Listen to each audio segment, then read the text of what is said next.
Terrence here with Root Healthy Plants. I got a deal.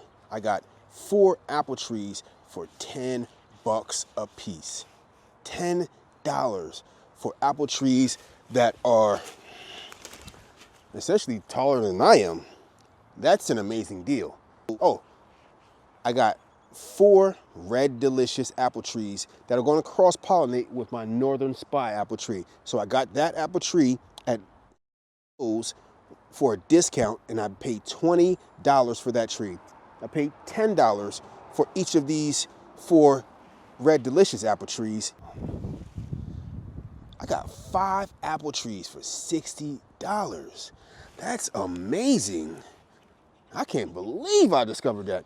You can't go to a Home Depot or Lowe's or a nursery and get 1 tree for $60. I got 5 apple trees, big apple trees. Not the biggest, but I got 5 nice size apple trees for $60. That is amazing. I just keep stumbling upon these deals, and I feel so grateful. I'm elated to be making these videos to show people that it's possible. You know, you can grow and start your food forest on a budget.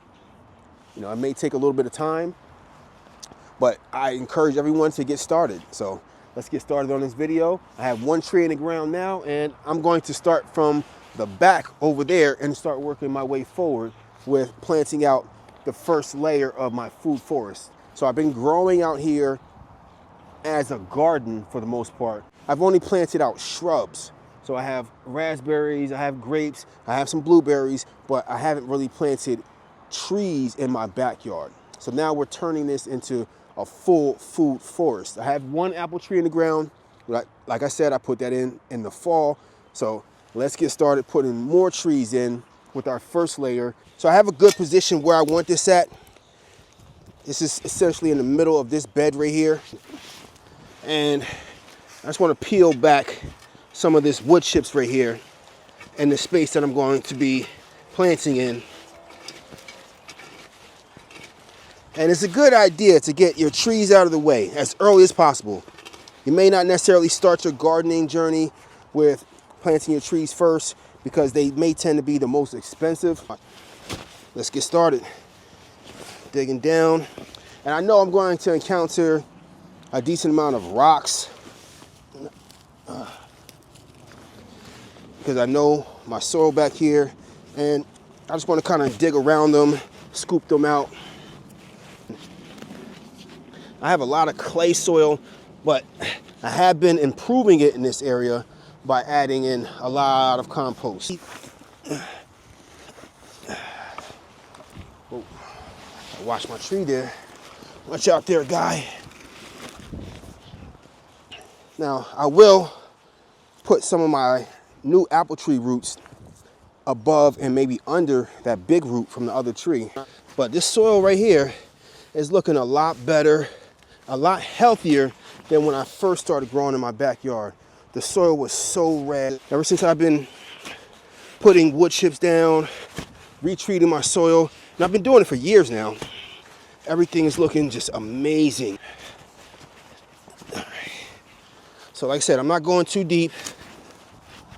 I don't know what my root ball is going to look like inside these apple trees. So I have a little hole started.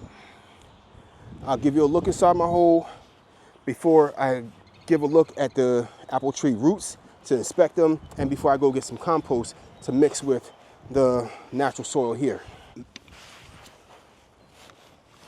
Okay. And this is what our hole looks like so far.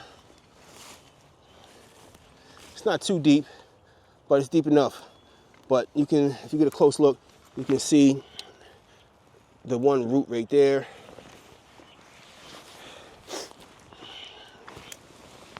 So this is the one big root that I said I didn't want to cut the first time. And here's another second root, another second massive root here. So got 2 big roots that I didn't want to cut. Let's take this and we're going to dump a little bit of this out right here. The mix. that the tree was already in.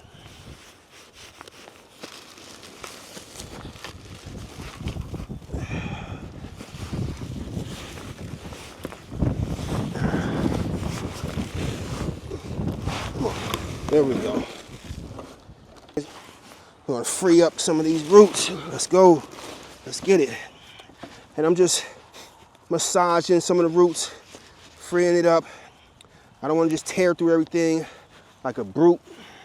And a lot of what this has to do is just, you know, gently working the end of the root and working the soil out, because the soil is helping keep it compacted also.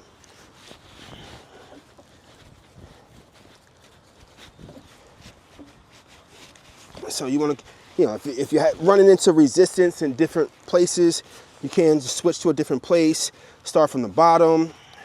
You know, you want to find those ends of the roots. And part of why I got these 4 trees for the price that I got them is because they've been sitting at the nursery for a long time. Nobody bought them, and they're suffering from girdling roots.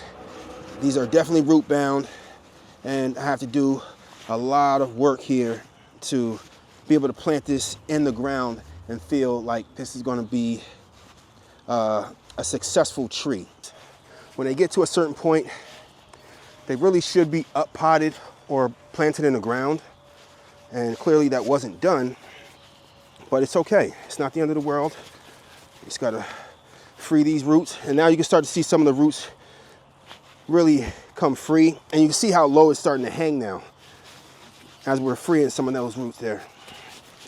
A lot of the soil has come off, and it's still shaking some of that off, doing what we need to do. Like I said, you may need to get a little bit aggressive, and I know what I'm feeling for. I want to be able to run my fingers through the roots, almost like you're running your fingers through your hair. If you can't run your fingers through it, you got to keep working. Oh yeah, we got some good girdling roots here. I see them. They're like weaving themselves around like a basket on the inside, a lot of the thicker roots. So they definitely have to come free. Nice. Now I feel like I'm only halfway done here just by feeling the inside, how much is swirling around, swirling back in. And it's just being patient. There's a lot of tangled hair. See if we can free up some more soil. I want to be able to put my fingers through and feel the actual base of the tree and be able to comb through it from the base of the tree.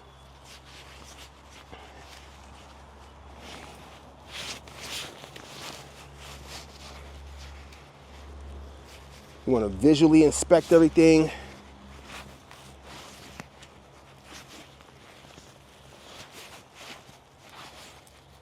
And I'm freeing up essentially everything now. So not only am I looking to free up the roots, visually inspect for girdling roots, but I'm also inspecting for pests. I'm inspecting for funguses. I just want to see healthy roots, hence the name Root Healthy Plants.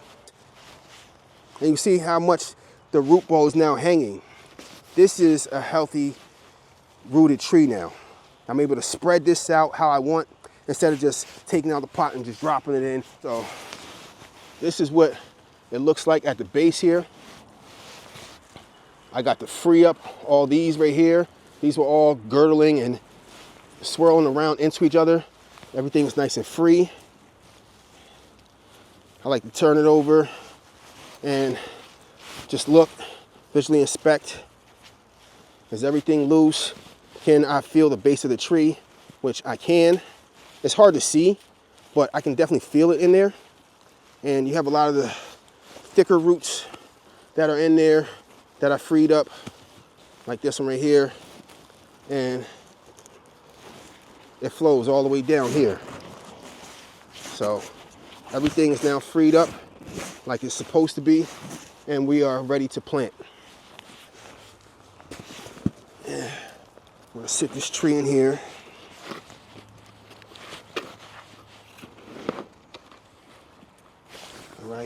Get some of that natural soil. Give that a good mix. Because you want the tree kind of getting a taste and getting used to its natural environment. It's going to have to start seeking out water and nutrients in the natural ground. And you want to kind of know what it's in for, sort of. So I'm not going to fill the hole up fully right here, but I'm just using this hole right here to mix everything and just eyeballing a good like 50-50 mix. If you got too much of one, it's okay to take something out and remix it if you need to. But I don't want to kind of like shock it with just giving it all the natural soil from the ground, and it wasn't getting that previously. It was getting all good nutrients. And then I'm shocking it with something that may not be as nutrient rich. This looks good. It feels good. All right, so I'm going to back some of this out towards the sides, and I want that tree base exactly where it was coming out of the pot when I first got it. That's where I want it sticking out of the ground after everything is said and done. We don't want any tree rot. We don't want the soil coming up higher and starting to rot the base of the tree, and then you're starting a problem that you don't need to have. So make it easy on yourself. Almost like imagining the pot in the ground. That's how you want the tree looking like when it's all said and done. Where the tree was coming out of the soil, out of the pot, and the skin of the tree was nice and hardened and set before you got to the tree.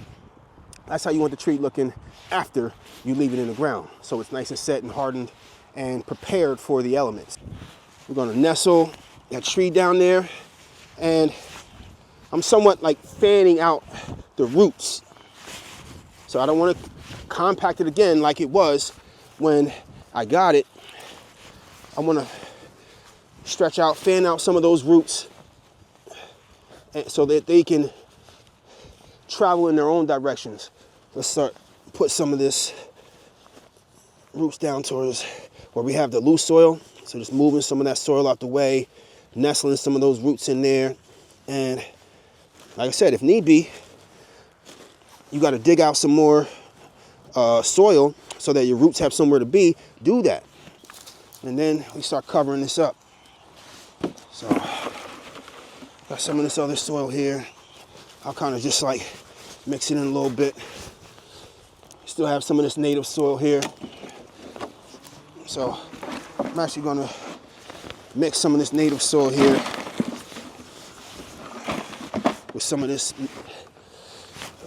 what I have on top. And right now I'm just kind of doing things a little instinctively. This tree is successfully planted. I don't see this really going anywhere unless we get super high winds, but I'm about to reinforce this tree with some arborist wood chips. You can do a different type of mulch if you want to, but the general purpose is to protect the soil and moisture retention. So I put that around the base. Is that okay to leave that like that? No. We do not want things that retain moisture just hanging out around the base of the tree or anywhere on the tree really. So like I said before, you want this tree only coming out of the ground enough to where it was coming out of your pot. So it's got tougher skin around up to a certain point. And I'm now pushing this around the base of the tree, fanning out, and I'm gonna do one more. I'm gonna get one more bucket of arborist wood chips here. This is a good start for this apple tree, and it's pretty solid. You know, I'm happy with that.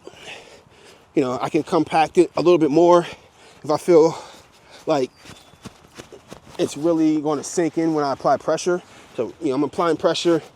You know, I feel good that when it rains, that this is not going to have much settling. And I'm happy with that right there. This is about where it came out of the ground, out of the pot for when I initially bought it, and we're good to go. We're gonna take off this little tag. This little tag meant that I bought them, I purchased them. Red Delicious apple tree I just planted. It's budding and I'm excited. I can't wait to finish the rest of them, and I'll show you the finished product when I'm done. All right, we just got a fresh Red Delicious apple tree in the ground here. This tree is taller than me. I only paid 10 bucks for it. Let's get it, keep it growing. So I got my 1, I got my 2, I got my 3rd one, my 4th one, and now, last but not least, got my 5th apple tree in my backyard food forest.